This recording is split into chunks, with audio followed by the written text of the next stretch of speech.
Ayun, sobrang init-init talaga ng panahon. Ayun, ang topic natin ngayon, ito lang. Kasi, kung mayroon man, alam ko mapapanood ko sa lahat ng mga abogado dyan, o isa man dyan sa taga-Supreme Court po, tanong ko lang po at tanong ko ng taong bayan, pwede po ba mabuksan at makuha yung bank statement nyo kahit wala kayong kaso at kahit wala po kayong request from Supreme Court? Kasi inisip po namin, paano naman pala yung security namin at assurance namin na yung pera namin sa bangko ay secured po, na hindi po kami masisilip. Kahit may illegal kami o legal, pareho lang yun dahil privacy po yun ang pagkakalam namin.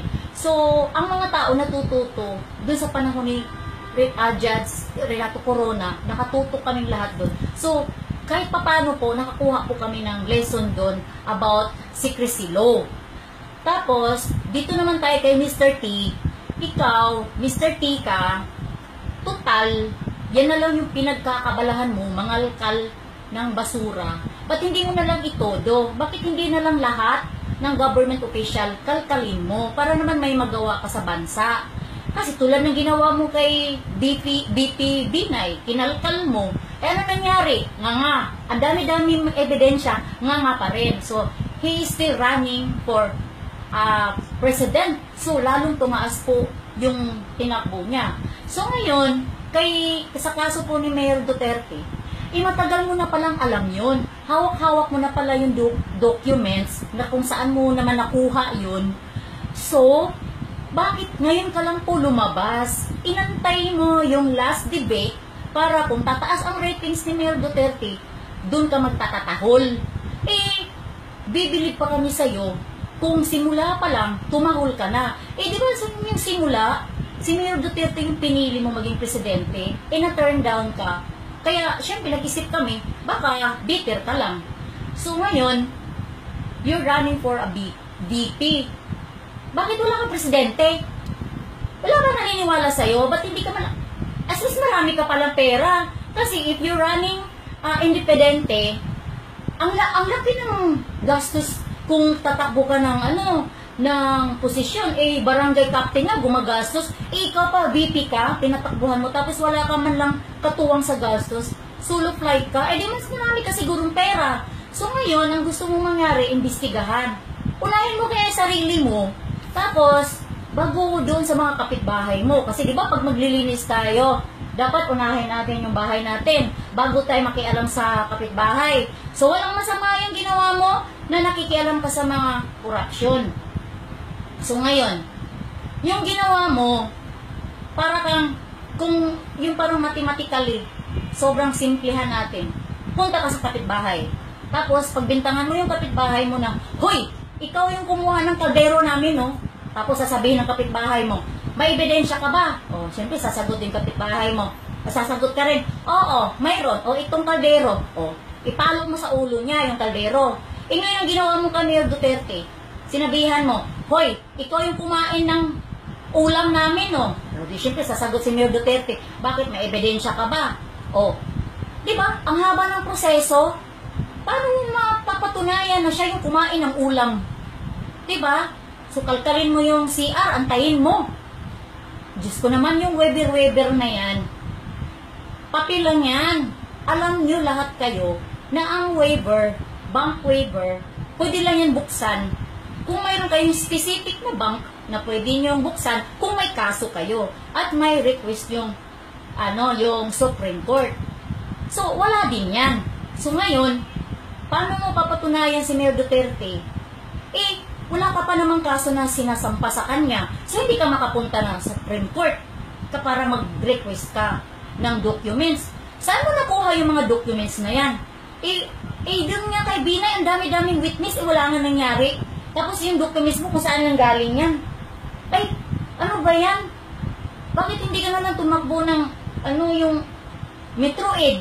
Kasi mahilig ka naman mangalkal ng basura. Baka naman doon, para kang, alam mo yung aso na, na bantay sa gate, nag-aantay ka na may pumasok tsaka katatahol. Aantayin mo tumakbo yung tao bago ka magladlad. Kung maganda yung intention mo, ba't antayin mong tumakbo? Isa-isahin mo yung lahat ng government official para naman lahat ng pera ng taong bayan bumalik na sa bansa. O, di ba? Ito kasi, sanay ka kasi sa rebellion. Yung, alam mo, mahilig lumaban sa gobyerno, tapos tumatakbo ka ng mataas na posisyon, tapos kinakalaban mo yung kapwa mo, mga politicians. Bakit ka pumasok ng politika? Kung ganyan yung inaaway mo lahat, ba't hindi ka na lang pumunta sa bundok at magtayo ka dun ng grupo mo, tapos bantayan mo lahat ng mga kurak, din tsaka mo girahin. Maintindihan ka pa namin. Nasa gobyerno ka, takbo ka ng government official, tapos alam mo pala na maraming kalukuhan mga politiko. Aantayin mo na, pag hindi ako bigyan ng nito, balato, habulin ko to. O, di nga ginawa mo kay Mayor Duterte. Porkit hindi ka kinuha na VP, inaway mo na. Hindi ka nagtaka na walang presidenteng kumuha sa'yo. Mag-isip-isip ka nga. Kaya ngayon din, kami yung harapin mo. Sabi mo, nakakuha ka ng document sa BPI. Ginamit mo pa yung bangkong BPI. So kami magtanong sa'yo ngayon, kaming lahat pwede mo pala kaming silipin.